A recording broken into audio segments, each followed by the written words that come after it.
اے محمد صلی اللہ علیہ وآلہ وسلم،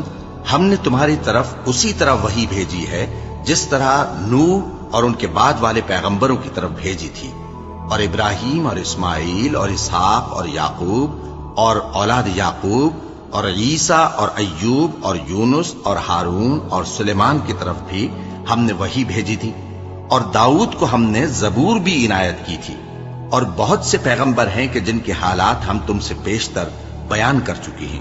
اور بہت سے پیغمبر ہیں جن کے حالات ہم نے تم سے بیان نہیں کیے، اور موسیٰ سے تو اللہ نے خود کلام فرمایا۔ سب پیغمبروں کو اللہ نے خوشخبری سنانے والے اور ڈرانے والے بنا کر بھیجا تھا، تاکہ پیغمبروں کے آنے کے بعد لوگوں کو اللہ کے خلاف کوئی حجت نہ ملے، اور اللہ غالب ہے، حکمت والا ہے۔ لیکن اللہ نے جو کتاب تم پر نازل کی ہے اس کی نسبت اللہ گواہی دیتا ہے کہ اس نے اپنے علم سے نازل کی ہے، اور فرشتے بھی گواہی دیتے ہیں، اور گواہ تو اللہ ہی کافی ہے۔